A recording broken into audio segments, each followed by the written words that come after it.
time has come. Execute Order 66.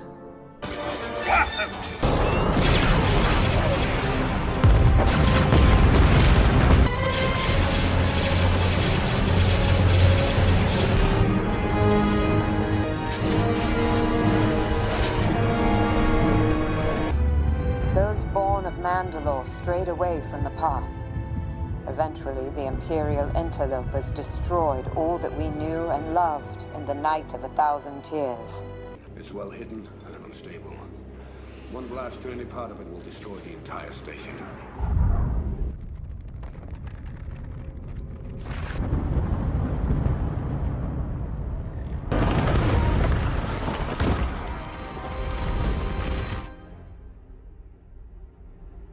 Oh, it's beautiful. Hey, how's it going, everybody? Do you like Star Wars? Because we do too. Welcome to Nerd Out Nerd Style. I'm Clint Ritchie. I'm James Orr. Get ready to nerd out with Mandalorian, Season 3, Episode 5, The Pirates. Arr, matey. Unscripted. Yeah. Okay, James, before we get started into this, though, What's up? no prep. I just thought about this question, just like, I told you. Okay. Since we have seen so many ships in Star Wars, there's the Ghost, the Millennium Falcon, the TIE Fighters, all that. TIE Interceptors. Out of all of the ships that you've the seen, crosshairs. which would you like to Corsair. choose? Can I choose two? You can choose one for your main. Oh, man. Damn. Okay, if I had to choose one that's my main, I would choose, oh, man. What's his name? Andor. Luthen. Oh, what is that ship called? The Saber or something like that? No, it's the Razor Cat crest. No. No, it was not. Uh, Oh my god, I'm Googling it right now. But that shit would be freaking cool, dude. I forget what they call it, man. But my number 2 ship would The have Hellcraft. The Hallcraft. Hallcraft, yeah. Yeah. My number 2 ship would have to be the N1. Because it's versatile, dude, and it has warp drive. So, And little hotshot flew his plane and saved the day. but I really do dig the pirate Gorn Shard, pirate ship Gorn Shard. His ship, the Yeah. Corsair or whatever. That ship's badass. Fucking thing sucks. Whatever, dude. I think it was like an old Imperial type ship because it kind of looks like it, just modified front and Yeah. Like the just- Hammerheads. What do you mean by hammerheads? You know, the one that pushed that Star Destroyer into the other Star Destroyer. That's her Hammerhead. Yeah. Kind of Yeah, like that, kinda but like that. it's got more like a. It looks epic, dude. It looks daunting. It was pretty coal. I did like it. If it was me though, favorite ship out of all of them is the Hallcraft. Yes, that is my favorite, just like you, because I forgot about that ship until you said it, and I was like, "Fucking Luthen is such a Sith." But I would have to say it's the Millennium Falcon, dude. Like, I try and think of like a different ship that's cooler, like better than that one, and there's not one. Yeah, All these, other than Luthen's, because that thing is fucking badass. it is. But the N1 is cool, but it's too small. Yeah. Bo-Katan's is like not really a fighting ship. It's more like a transport ship. It's a fighter transport ship. Right. Same with the Bad Batch. It's like the same damn thing. Mm-hmm. The Ghost is cool, but it's more like a living quarters. Well, it's Which, like a living space that has flight capability, like you said, living quarters. Yeah, I think I would put the Ghost. I think I would put the Ghost after the Millennium Falcon, and then it would be like, I think then the N1. Then the N1 would be good. Go ahead. What were you saying? So, what would you rate your top 3? Obviously, Millennium Falcon first, right? The Hallcraft from that- Andor, Luthen's. That's that number 1 or number 2? That's number 1. Okay, Number 2 is the Millennial. Millennium Falcon, and then number 3 would be the Ghost. Okay. My first one would be the Hallcraft, and then the second one would be I don't know the name. They call it the Corsair, I think. Crosshair or Corsair. It's Corsair. Oh, Gorn let me Shard see. ship. Let me see what I got And wrote down in my then- notes. So that Gorn Charge would be number 2, and then number 3 would probably no Gorn Shard would be number 3, and the N1 would be number 2.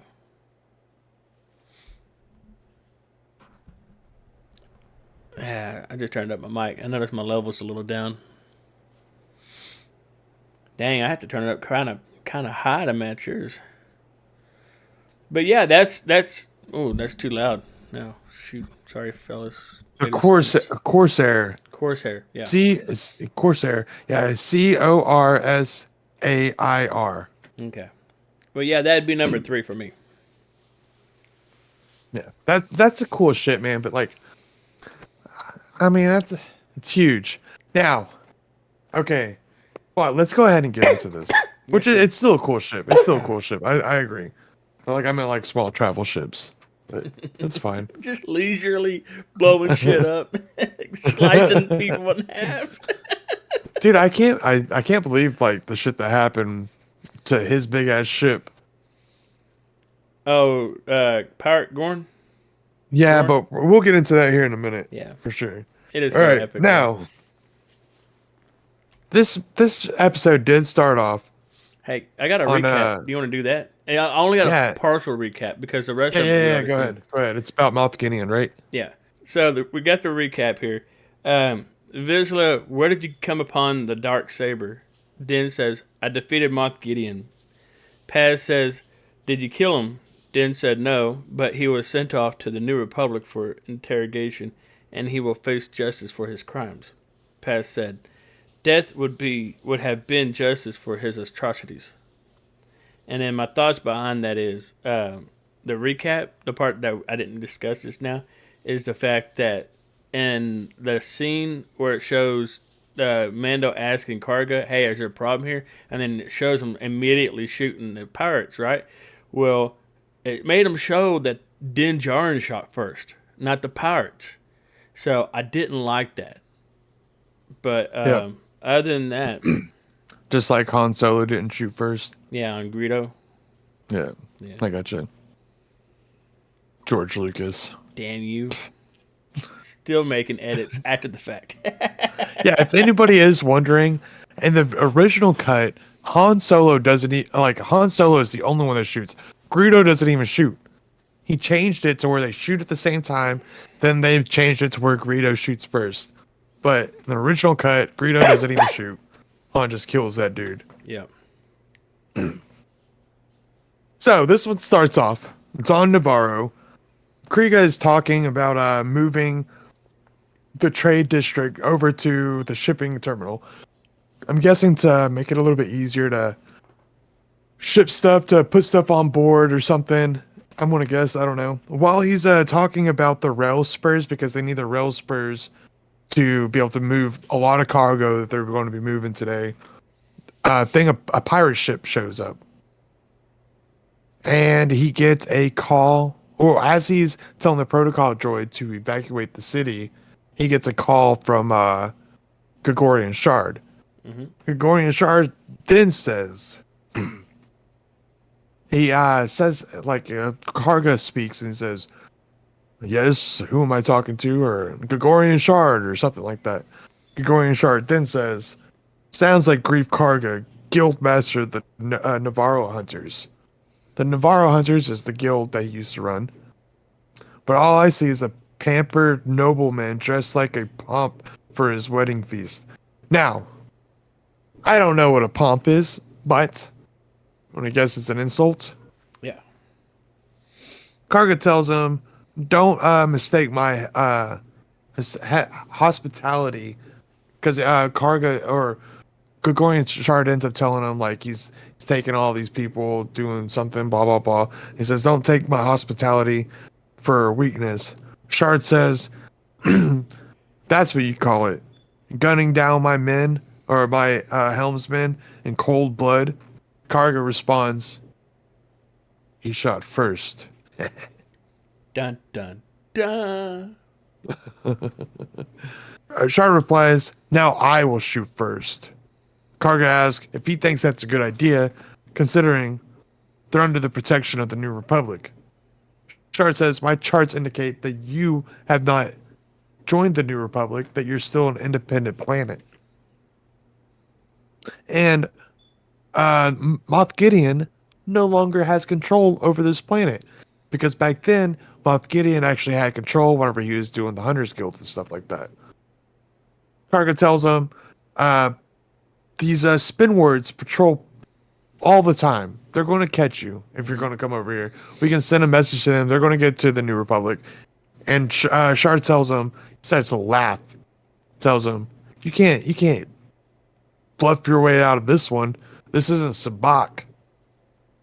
The pirate ship then begins to fire on the town right after the holo call ends.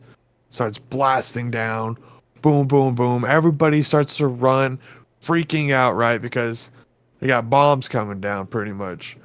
They all run to the desert because that's the safest place to be. Yeah. But of course the pirates aren't there to kill them. They're just there to rob them, take all their shit and stuff like that. Right. Teach them a lesson. As they're running to the desert, boom, the Mandalorian thing pops up. Yep, but it's pirate themed this time. So it's actually pretty cool. I liked it. I don't like. Well, we'll get into that later. So, you want me to take it So away? yeah. No, hold on. Well, first it cuts over to the cantina where all the rebels are and stuff, right? The New Republic. And that song that's playing in the background. If you actually go to if you watch my Fallen Order playthrough, whenever he gets captured and put into that tournament, it's where he's getting, like, he has to kill like Cal Kestis has to kill so many things in order to leave. They give him a lightsaber, but that song that is playing, I'm pretty sure it's the same song that's in Fallen Order. So you should definitely go check that out. Or you know what, James, if you can, just put a clip right here. Boom. Yeah.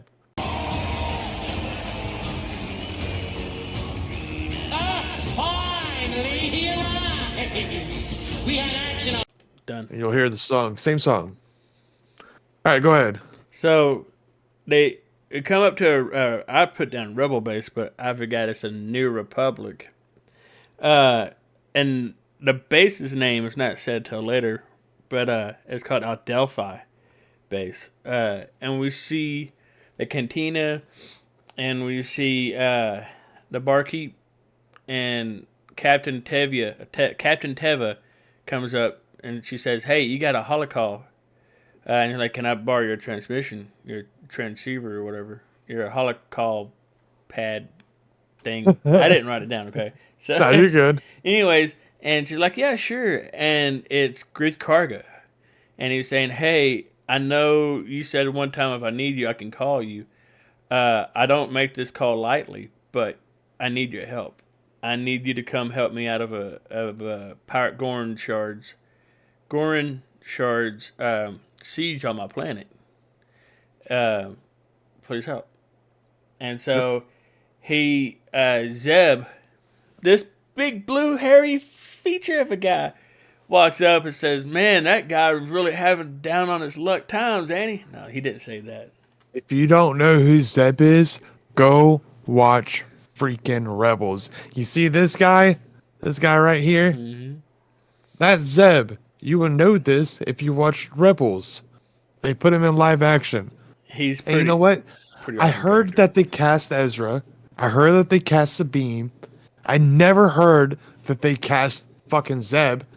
Because I guess they didn't have to. They just got the dude that plays his voice, CGI'd his ass, and fucking put his voice over it. Yeah, So good. it So is good. so good. I love Zeb. I love Zeb. I thought he died in Rebels. I thought he died. Did he not die in Rebels? No, I don't think so. He did not. Okay, well shit. Anyway, so also Zeb, in my opinion, is the wrecker of the rebels. Wrecker is the Bad Batch, Zeb is the rebels. Oh, I got something for you. What's up? Did you know that that was actually the original design for Chewbacca? You talking about the species or the build? Zeb. Zeb was the original design for Chewbacca. So you talking about Zeb's species? Like Yeah. who he is? Yeah. Wow. Yep.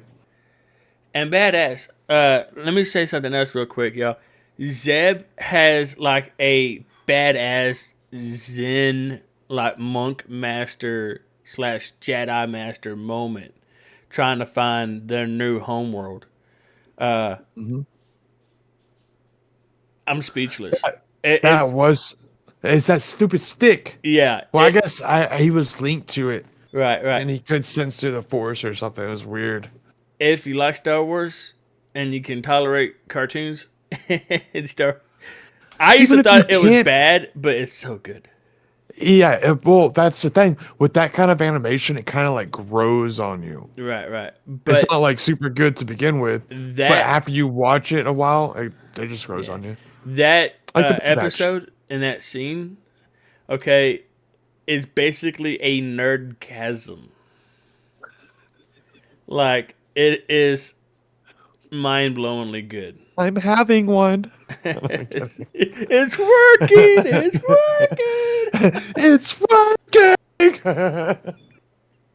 That's so much better. Okay, go ahead. I'm sorry. So, anyways, Captain Teva tells Zeb, he says, or Zeb says, they're not going to send any reinforcements, and they probably won't even answer your call because it's so backed up with other things going on. And Captain Teva says, well, they won't deny me in person. They have to tell me yes or no right then and there. Face to face. Face to face. Dick to dick. Well, no. What? Not that, dude. Anyway, so, Sorry. and the plot thickens. Do you want to take the next part? Where he goes over there to the capital? Yeah, pretty much. He goes to talk to the captain. The captain tells him, like, You got his name? he gives him the hall. Yeah, he does have a name. It's Colonel Tuttle. Tuttle. Yeah, Tuttle. Tuttle asks Teva if he can help him.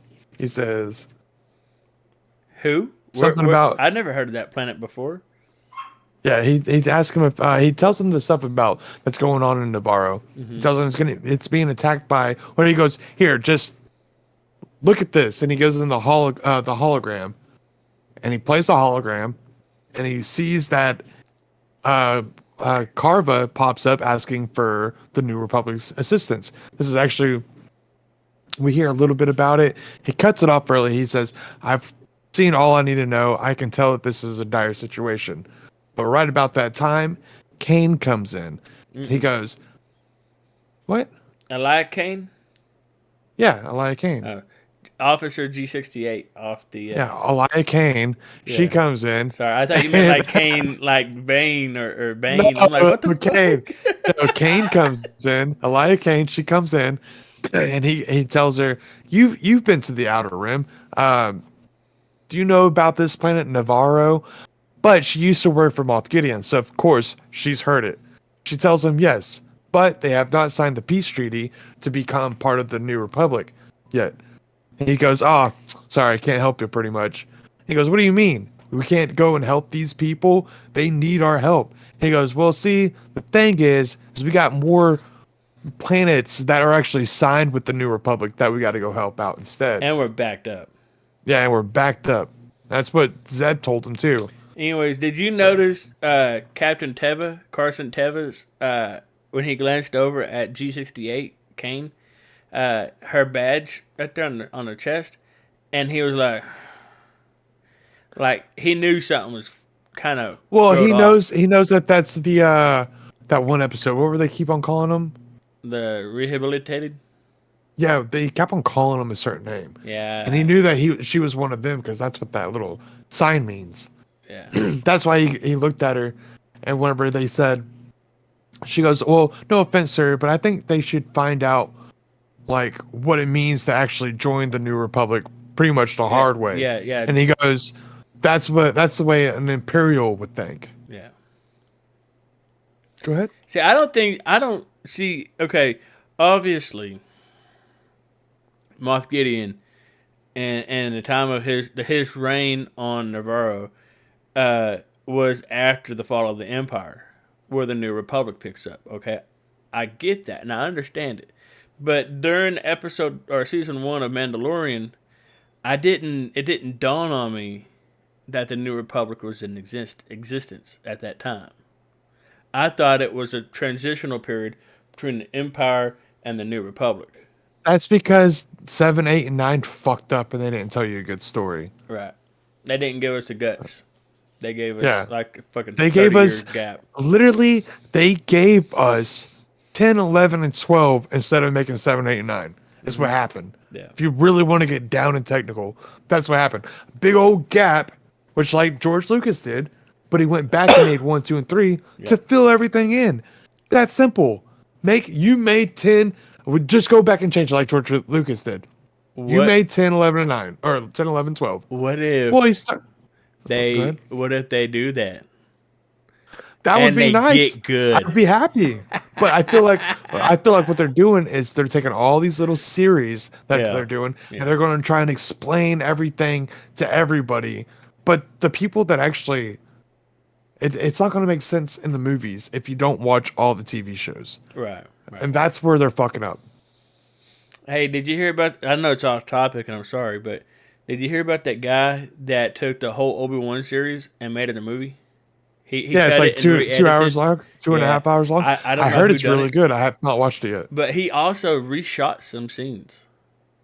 Oh, really? Really? And he changed, that building that's in the water, and they or whatever, and they had to go in there and do something. I forget exactly what. But anyways, that building's like a pyramid, right? Well, in the new edit, it's got hollowed out like in the Fallen Order. I have to watch it. How do you watch it? I don't know. But I don't know where to watch it. I want to do some research and find I out. heard it's really good. I suggest if anybody wants to see a good Obi-Wan type series or made into a movie, go watch that because I've heard nothing but good things about it. Right, I had to. But yeah, so anyways, we're still in the colonel's room, right? Yep. So yeah, I think that was it though, because she's talking about Well, he goes, letting them suffer, and "What? that's an So, what incredible way of are thinking. you here for?" And he goes, "With all due respect, sir, I want an army, pretty much, to go and help me liberate this planet." Right. And he says, "You can't do it." Yeah, obviously. So the dude leaves. Hey, he okay, leaves, of hold course. on. That actor, I don't know his name, his actor name. Funny, he's hilarious. He I is love that actor. uber hilarious. He was the wrong guy to play that role.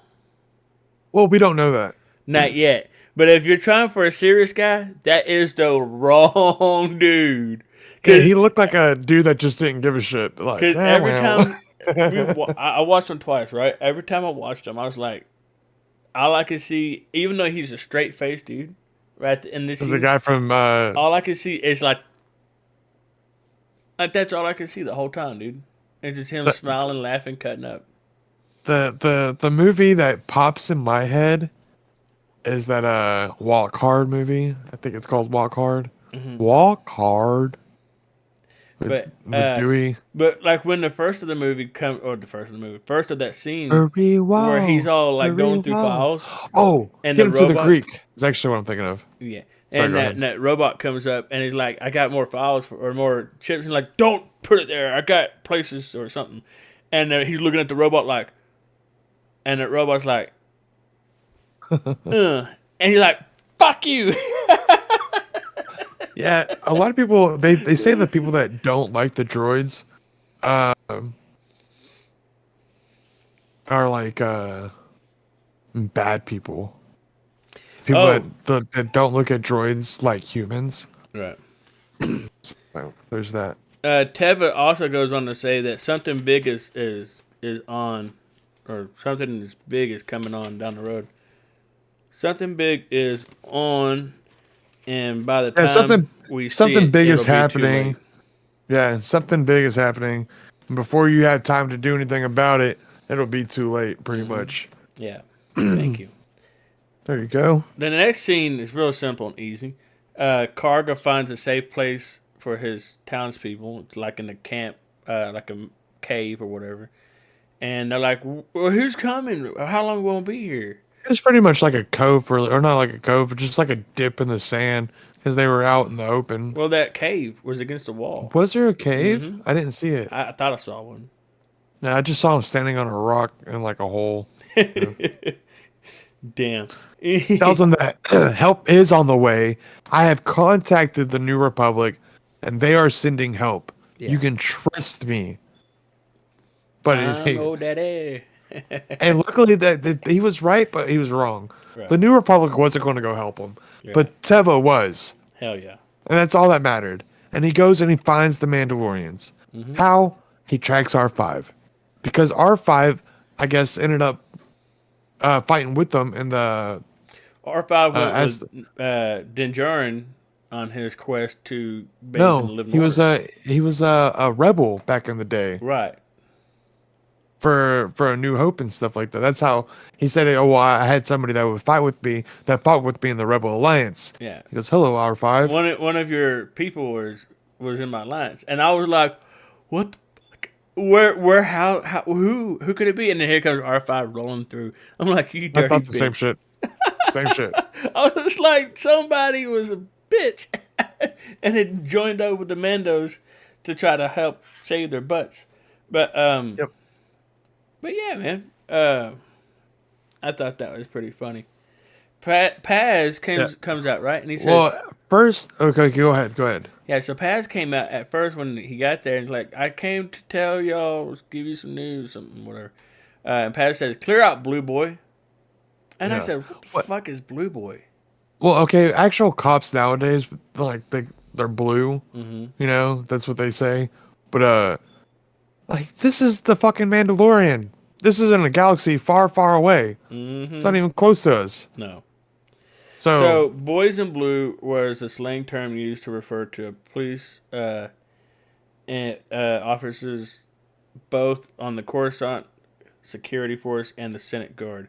And then Blue Boy in Wikipedia was a Gothic. The actual term Blue Boy was a Gotrok Industries Class 720 freighter owned and operated by Maricoda. The Blue Boy was used to transport goods through the Zuni system. I don't think he's talking about that one. I think he's talking about the. Right, yeah. Call him a cop, basically.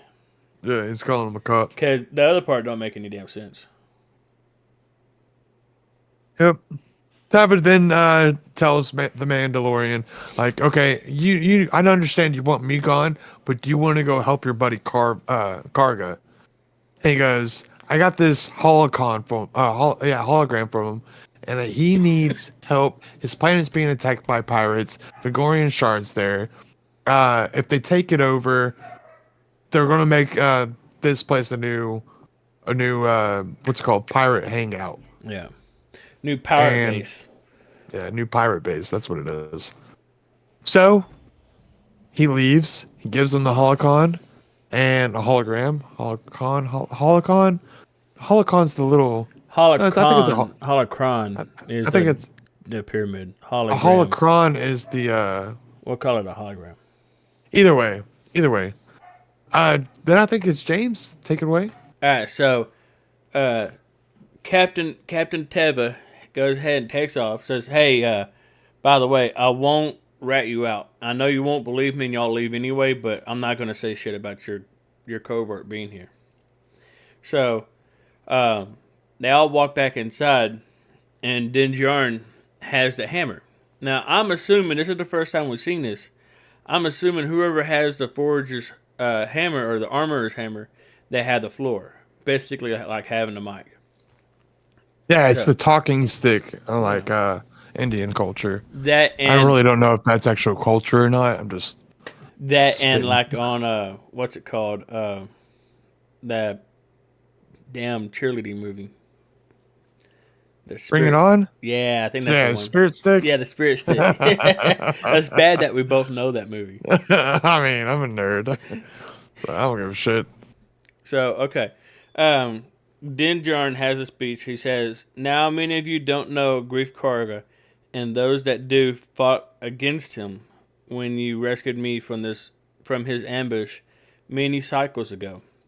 The streets of Navarro, many cycles ago on the streets of Navarro. Sorry. Since then, he's had a change of heart and has risked his life to save me as to save mine as well as the foundling in my charge. I stand before you to petition an intervention to help rescue Navarro before it's too late. I am in no position to ask any more of you. However, the enemy that decimated this very covert were Imperials, not Greek Karga's bounty hunters. Greek Karga is now a high magistrate and has offered me a tract of land on his independent world. Perhaps it is time for us to live in the light once again, on a planet where we are welcome, so our culture may flourish, and our children can feel what it's like to play in the sunlight. So I love that part. it's a But pretty good part. my question to them is, he says that, but he doesn't even know what the fucking sunlight feels like on his face. Since when? I was thinking, like, how's your kids gonna feel sunlight on their face if they're wearing a helmet? Yeah, go out and play in the hot sun with that helmet on. You can't take it off. Understand? But you can't pressurize it. That's true. That's true. You think they got like little fans in there to like keep them all cool? I would like to think so. I would like to think so too. Otherwise, this is not the way. No. Boss sweat be damn. So it moves on to the armorer. And the armorer says, does anyone else want to speak? A few seconds go by, and everyone's like, no, I don't want to speak. Do you want to speak? And everybody's like, no, forget it. I'm not speaking. And then Paz Vizsla steps up and says, I do. Yeah. At first, before you get started, I thought as soon as he said I do, Yeah. I openly said, "Ah, fuck." So Yeah, here goes the shit plan here. go ahead. All right, so Paz Vizsla stands up and says, I do. I was on Navarro that night. I fought against Great Karga and his hunters. I saw my brothers and sisters fall at their hands of the imperial butchers that hunted us in the sewers. I saw many die to save the life of this one tiny foundling. And now we are asked to sacrifice yet again. The question we should be asking ourselves is why? Because we are Mandalorians. I've had my disagreements with this man, but he risked his life to save my son. And Bo-Katan Kryze did not give up on my child's life, even when the rest of us did. These two are asking us to take up arms in the name of a brighter future, and I, for one, will take up arms to fight by their side. This is the way. This is the way. This is the way. Yep. And then it cuts over to Bo-Katan trying to show them how to get off the pirates. What?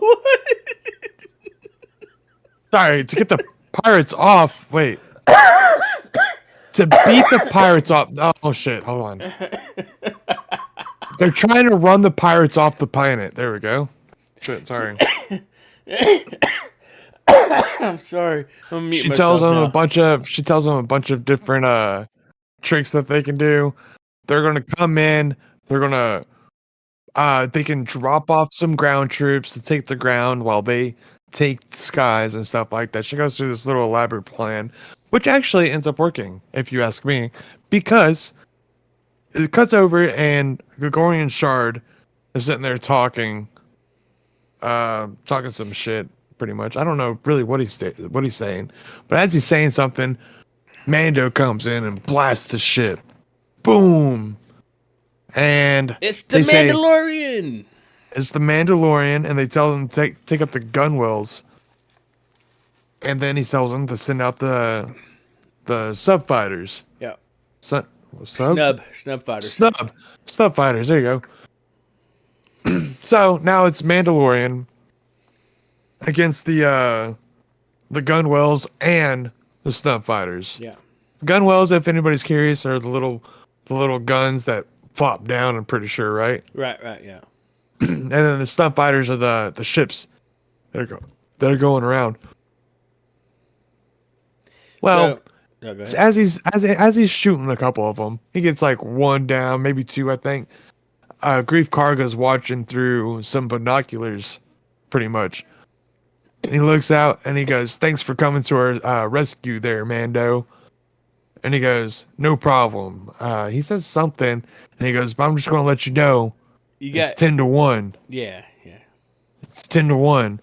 Mando goes, after making two more blow up, he says, What he did those was odds." he moved abruptly, and two of them crash into each other, and he Yep. turns to him and says, "I like those odds." Yeah. I bet you do. I like those odds. Do you think that was a callback where, okay, first off, he shot first Han Solo, right? It's a callback to them. You know, he shot first, and then he also said, "I like those odds," instead of "never tell me the odds." So I don't know. Couple little things that I thought was pretty cool. That's a good thought process. That's I liked nice. it. Yeah. Go ahead. So Din tells Din draws Gorian's pirates and his pirate ships away from town and gives Bo the go ahead to make the first drop. And so Bo drops the Mandalorians and they make quick work to get to the courtyard. And then Din gives they go ahead. Yeah, dude, honestly, they come down, the ground troops, they take fire so fast, and they're able to wipe out all these fucking wannabe pirates. I guess they are pirates because they're complete assholes. You could tell what they were doing. But they make short work of them, like he said. Yeah. But then they get pinned down. Paz Vizsla comes out with the machine Well, hold gun on. type. Go ahead. So once she drops them, she also drops a run on the ship, right? Like one attack strafe onto the ship, and then it goes back to the ground crew. Like I got it mapped out: ground, air, ground, air, ground, air, because it cuts back and forth a couple of times. But when it goes back to the ground, the Mandalorians are going through there, right? And they're doing like military strategics, and they're taking out every one of these little cocksuckers they're coming up against. And then they come up to like the courtyard, actually at the courtyard, the entry to it. And one of the monkey dudes in the tree is like, "Hey, over there. And they're like, "Hey, it's an ambush, take cover." And at that time, everybody jumps out and starts lighting them up. Yeah, and wait, when he says the monkey people, he means the Quakian monkey lizards. Ooh. The same thing that's on sitting on Jabba the Hutt's little thing, the little guy, that little dude. Nice. So yeah, but they get quickly surrounded. Paz saves their ass by flying in with his big old Gatling laser rifle, and just goes to town, mowing everybody down. It is brutal. Salacious Crumb is actually his name. Sorry, Oh, nice. the little guy by Jabba. You know, you got to love our podcast where we give out factual information. I mean, we try. We do try. Especially when we first started. I guess I was too hyper or something, and I kept on saying everything wrong. Yeah. And I was like, I did not mean that. Whenever we rewatched it, I was like, this is. I got What bad am I news. doing? I got bad news. So our other episode, like 2 weeks ago, you said Death Watch, or you said Night Watch. It's Death Watch. No, I said Death Watch. Did you? She was the what's her face? The armorer calls her a Night Watch. Somebody says that. Oh. Wait. I don't know. It's not. Yeah, no, it's Death Watch. It's definitely Death Watch. If I said Night Watch, my bad. Yeah. I'm sorry. Yeah, it's okay. I called her a Night Owl. Yeah. That's what it was. Yeah. Part of Death Watch. So Paz saves them, but the opposition brings out their own Gatling laser blaster, right? And I think I did say Night Watch. I'm so sorry, everybody. I'm starting to think about it. I probably did. it's okay. Because it was Night Owl, Night Watch. It's easy to get it mixed up, man. Yeah. Well, hey, look, I can I guarantee know you, what I mean. So I can guarantee you for a fact, I'm going to make plenty of mistakes. Just let y'all know in the future. But I do love you guys. Thank you for watching our videos. Whoever you hey, I do too. And you know what? Our last Mandalorian episode actually got a lot of love. So thank you. So, they bring out their own laser blaster, and then it cuts back over to the air. The pirates regroup on Bo-Katan, and this is one of my favorite parts of the whole show. And Vane, he's like, because Mando pops up from the bottom, nobody's on Mando. Anyway, Mando pops up. He's above you, and he shoots one, and then he says, below you. "He's below you." Shoots another one. Sorry, I had to cut it right there. I'm sorry. No, you're fine. You're perfect. And then one of the last ships he shoots crashes into Goran's ship, knocks out one of their engines, which is perfect. I think it was like the second. They only have one engine left too. Yeah, towards the end of it, yeah. Yeah. I think they have 3 engines. Well, the first one Mando shoots out. He destroyed one of our engines. Yeah. And then the ship crashes into it. Another one's gone. We're running on one engine. And we need to get out of here. And we only have one snuff fighter left. Yeah. Yeah. And then Vane gets scared. He's like, sorry, but I think this is where we part ways. And he fucking takes off. So now they have no more snuff fighters. Snuff fighters are gone. And then, sorry. You're good. No, he doesn't smoke weed. That's a real cough. Yeah. Hey, when I mute myself, am I still coughing? Yeah, you're still coughing. Yep. Oh, well, I guess that mute button doesn't mute shit. So, my bad, y'all. Oops. Okay. I thought I was muting myself the whole time. You need to get one of these. Well, I got a dial I could turn. But, yeah. So. Then you have to find like the right. You know what I did was I grabbed this permanent marker and I marked on both of them, and that's how I know where it is. Nice. So the armor, it cuts back to the armor walking up behind everybody, right? And Best part, I love the weapons she uses. You want to tell it? No, go ahead. No, I don't have it written down. What happened? Okay, look, this is the best part, but it's also the worst part. Wow. I love how badass that she is, that she uses her own tools to beat these people up, but she's able to take out one at a time. They're all in a line, and not one person hears the other one go, oh.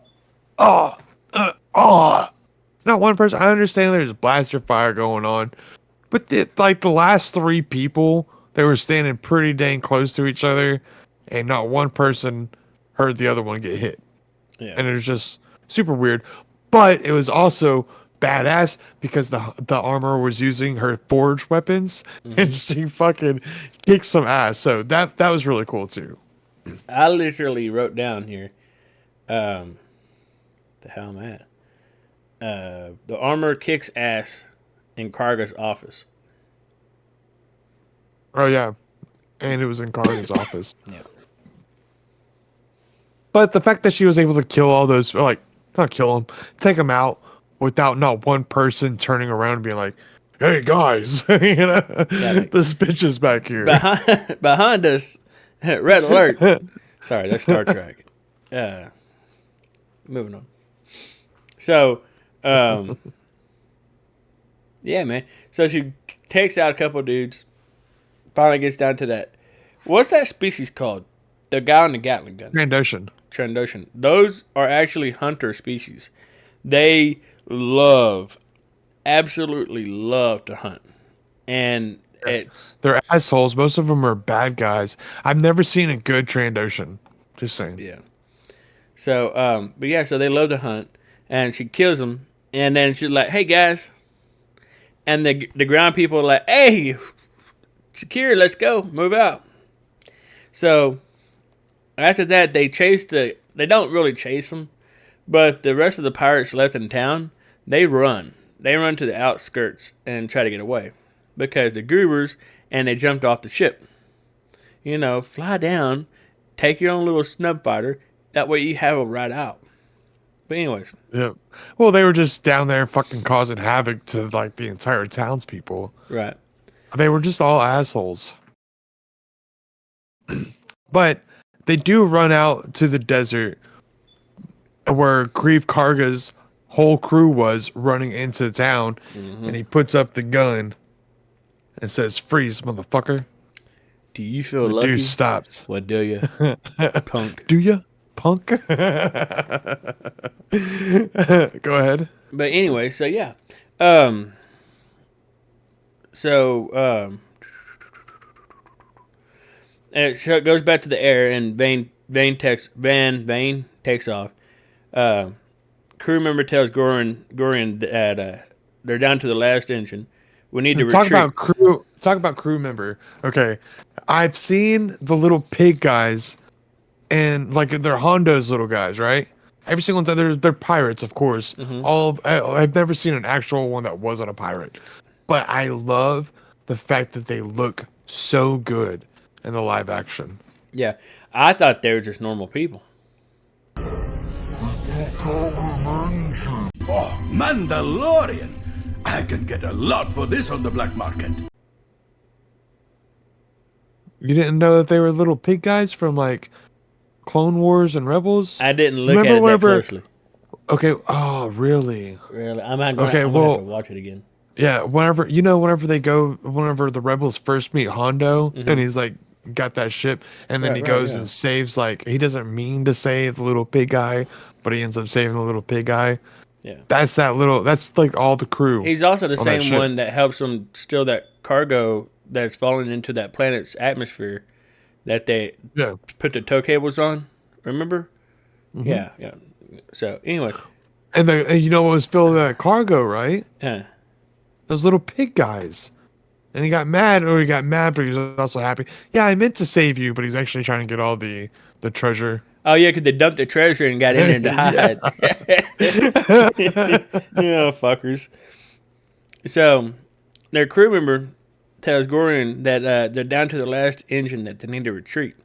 Gorian says, "In a puffer pig's eye," and turns the ship. It says, "Fire on the town people. Fire your guns away so we can kill those." son of Like bitches." little bastards. What they should have done is made their escape, like you said. Yeah. Because, in my opinion, 2 episodes for a big ass bad pirate guy is not good enough. They killed him off super fast because right after he tells them to fire on the townspeople, Mando comes up and starts shooting his ass. Yeah. The little bitty ship takes down that big old ship. No, Din and Bo both. They said we Either need to take way. out that last engine, and so they both fired Yeah. on it. Yep, and it goes down, it crashes, and it explodes. So there's no way you can tell me, or anybody else you know can tell me, that that person survived because he's made of grass, and grass burns. Seaweed, Whatever, it's dried. It has to be dried, right? maybe. And then, yeah. So, the pirates that are in front of Karga, they surrender because the Mandos, the Mandalorians, show up and like, hey, dude, you don't want to fuck with us. Like, this is not the way. And so, They got the big guns. they drop their guns and they go back to town, right? Yep. Oh yeah. Well, right about that time, they're all celebrating. Everybody's happy, right? Paz Vizsla comes up and he tells Bo-Katan, "Hey, Oh, you Bo-Katan." missed the speech. Oh yeah, the speech. Yeah, I got it. So, let me turn down my mic so I don't ping it too loud. Yeah, I'm glad you're going to do it because all I got is Karga thanks the Mandalorians and offers them a spot of land that Literally. stretches to the western lava flats to the Bullock Canyon. All I Oh, you got have the whole. is just the timestamp of where I need to be in the show so I can read it off the subtitles. Oh well, if you want to pull that up, that's fine. I already got it ready. Oh, can I go pee real quick? Yeah, you go pee and I'll just say it. You want me to wait? Okay, cool. I can No, just you can go ahead. You can go ahead. I know exactly where we are. Go ahead. Go for it. All right, man. All right, ladies and gentlemen, get ready for a story. So Grief Karga says, "Thank you, thank you, thank you," and then to all of you, and especially to our fine Mandalorian liberators, to whom this planet is forever indebted to.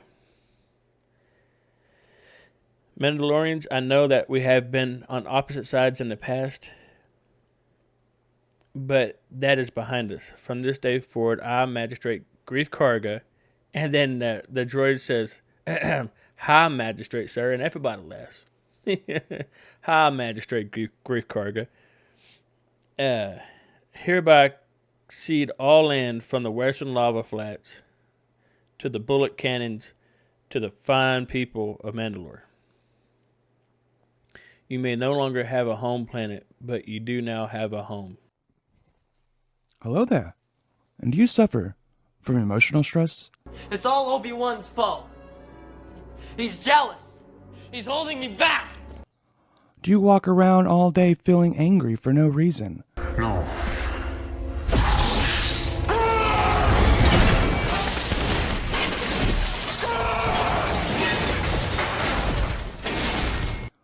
When you see a youngling, do you feel like slaying them?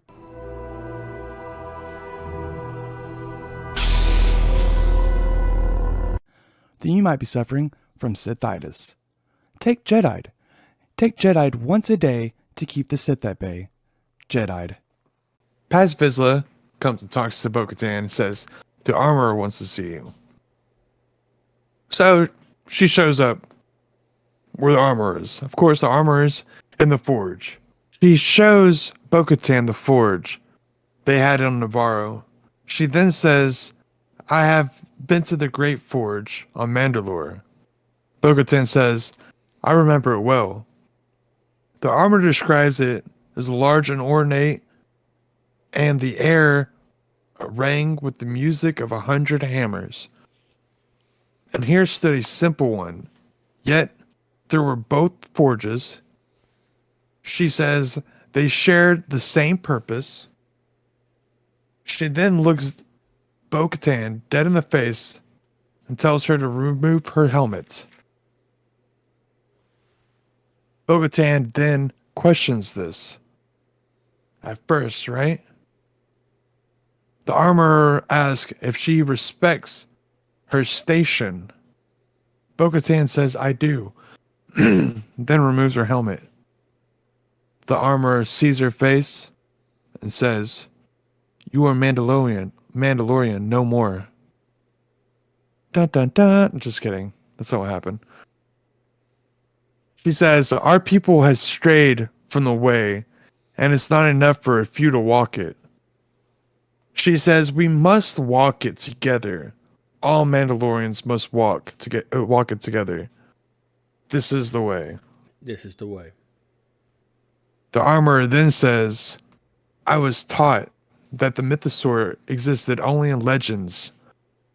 Legends, the book Legends, the Legends book, which is just cool. Legends, because it doesn't say legend. Legends, sorry, Star Wars, sorry. And yet, you saw it. It is a sign that the next age is upon us. Mandalorians must all come together. You have walked both worlds. You are the one who can unite us. Oh, sorry. You are the one who can unite us. Mic drop. Boom. They then walk out. Of course, that's pretty much it. They walk out, and Bo-Katan doesn't have her helmet on.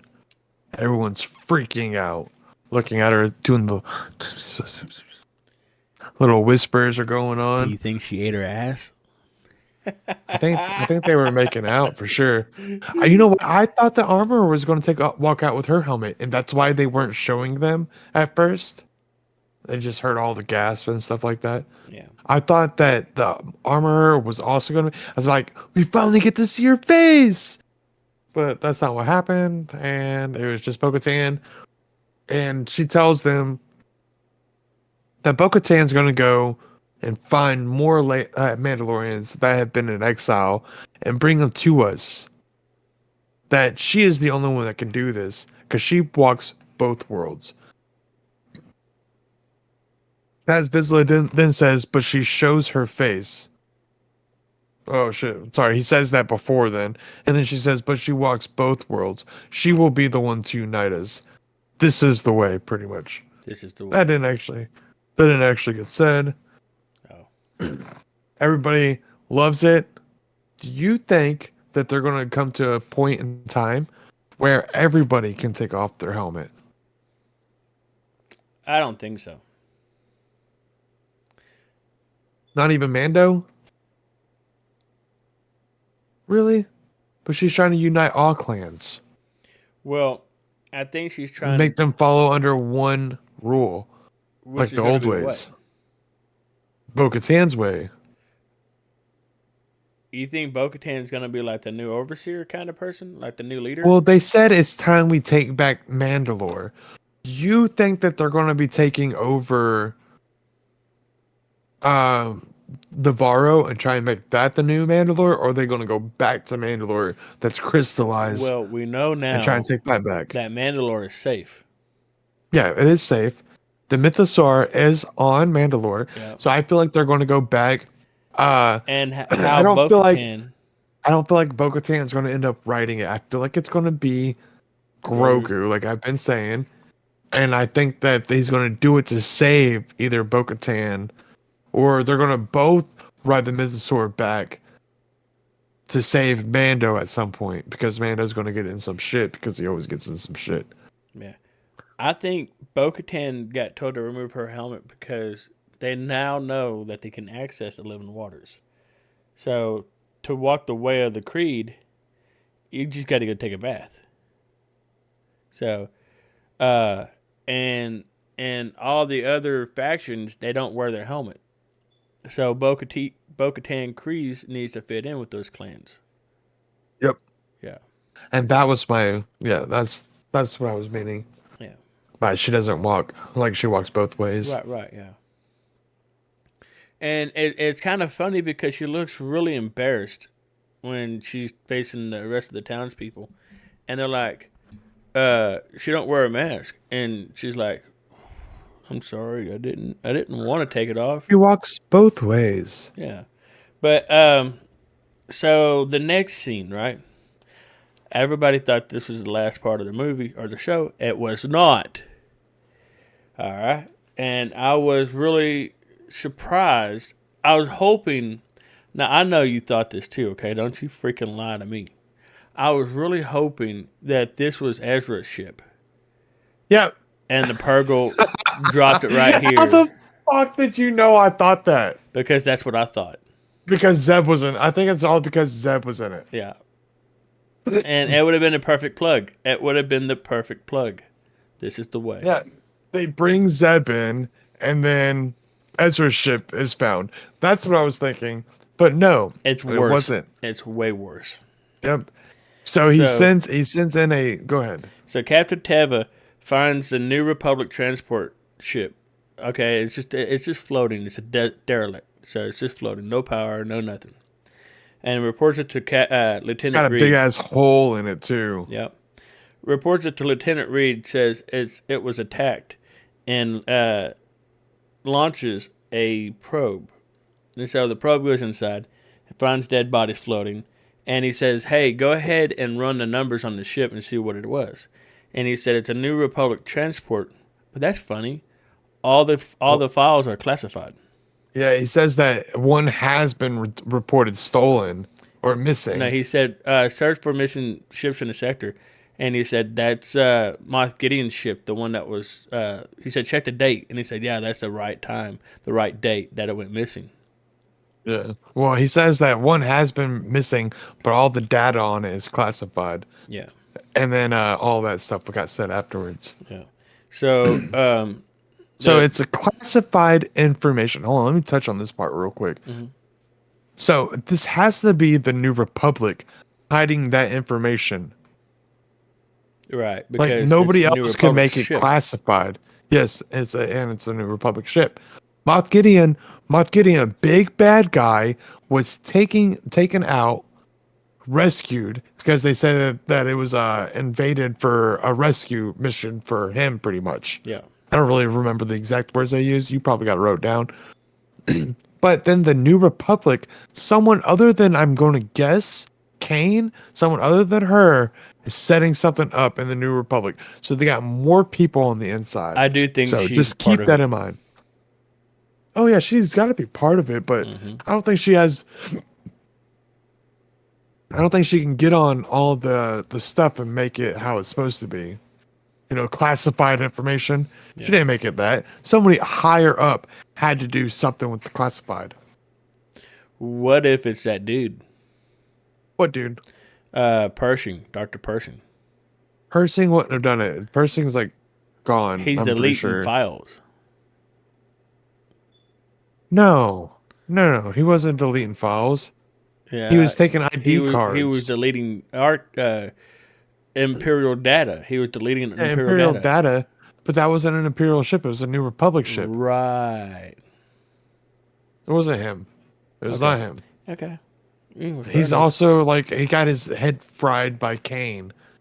What's Maybe her that's name? why. Elsa. Elia Kane. Elsa. Elia. There. Shit. Yeah, she fried his brain. Yeah. So, anyways, they find dead bodies, but not Gideon's. So it leads them to believe, like you said, it was a rescue mission. But finds, while they're scanning the hull of the ship or the inside, they find a piece of Beskar embedded into the inside of the ship. Which actually makes sense, only because not all the Mandalorians are there. They're off doing their own thing, and a lot of them were still followers of Moff Gideon, who got the dark saber, who lost it to some no name. So they could be still following him, not knowing he didn't have the dark saber, because after he lost it, he went straight to Joe. Yeah. So he might still have followers from Mandalore. Just saying. But sorry.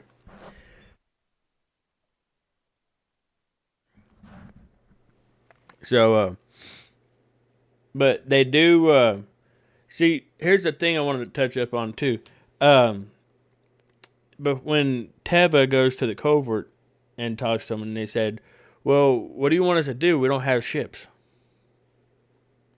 So, I mean, obviously we know that it's not them, but he has to now assume, because he saw ships, that maybe they did. I don't know. Yep. All I know is Moff Gideon's free. Nobody knows what happened to him. Apparently, it was Mandalorians, and we will figure out maybe next week. So make sure to stay tuned.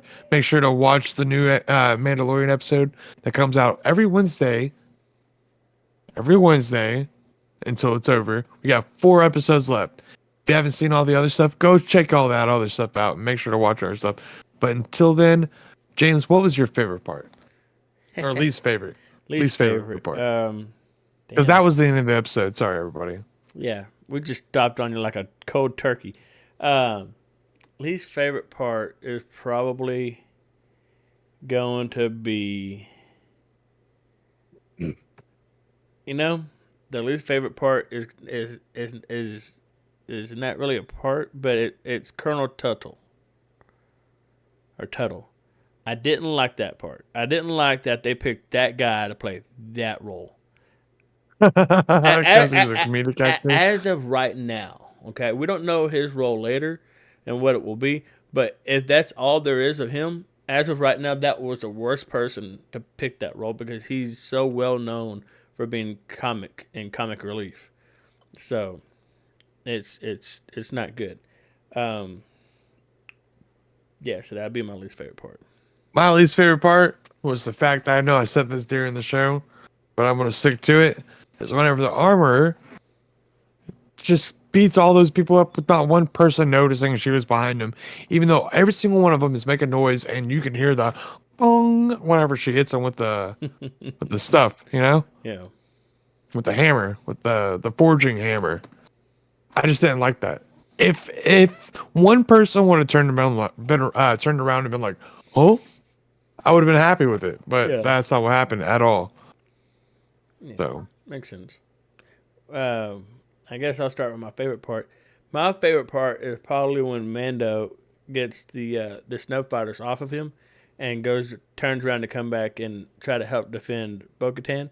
And Vane's like, "He's above you," and blows up a ship. "He's below you," blows up the other ship.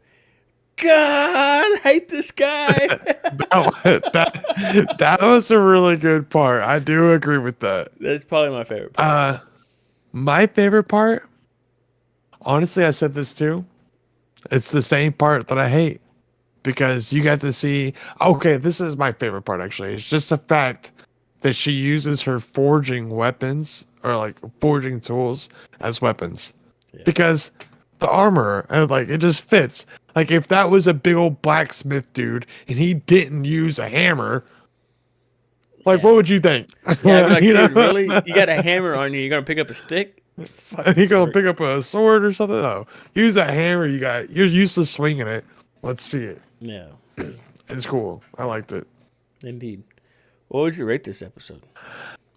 Oh man, this episode. Look, there was a lot of good stuff. Okay, it brought a lot of stuff together.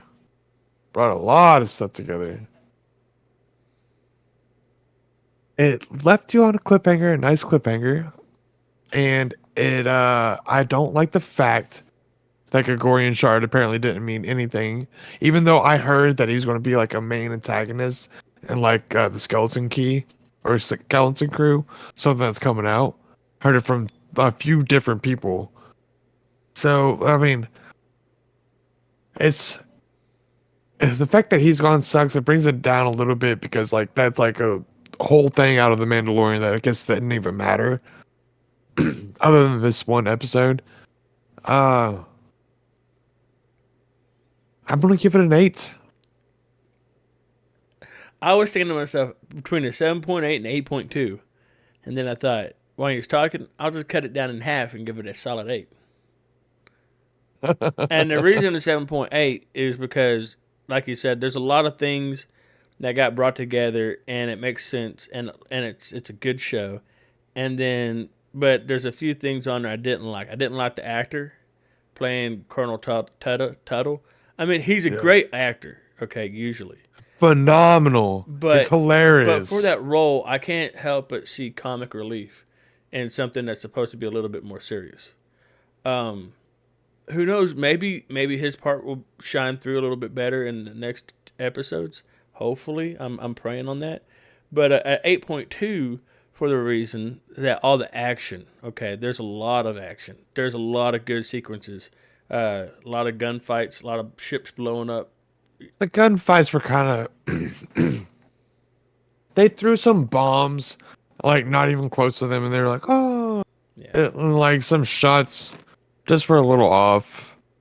But other than that, dude, it was really good. I mean, and then the story time between the armor and Bo-Katan, and then you got what else you got, dude? You got You got Mando's speech, you know, and then I felt like Paz's speech was better, personally. Yeah. But yeah, because he made you think that like he was going against them. Yeah. And then just turned it around, which was awesome. Yeah. So I for that reason I give it an 8. Man, I thought that was cool that you gave it an 8 as well. And it seems like the perfect score, in my opinion, for this episode. So, if y'all disagree, put your ranking down in the comments. Let us know, please. You know, hit that like and subscribe button as well. But until then, James, take us out of here. All right, folks. Thank you for watching our video. As he said, like and subscribe, please. It'll help us out greatly. Share us to everybody you know. And check out our Facebook and Discord groups. And Spotify. Go to Spotify. Hit that 5-star. I know our shows do not suck. Or, I mean, they suck right now at the very beginning. Apparently, we weren't that good at the start. I don't know what it's like now, but I'm pretty sure it's way better than what it was because I've listened to our newer shows and I'm like, oh, it was pretty good. And then I listened to our older stuff and I thought it was good back then, but I mean, it's kind of, no, honestly, some of it is. But you can tell we didn't know what we were doing at first. Now we do. As But if you enjoy it, hit that 5-star button. Go ahead, James. As I stated before, professional football players don't become professional overnight. They play their entire lives. So we're still in our infancy stage, and we're learning and adapting and finding out what works best.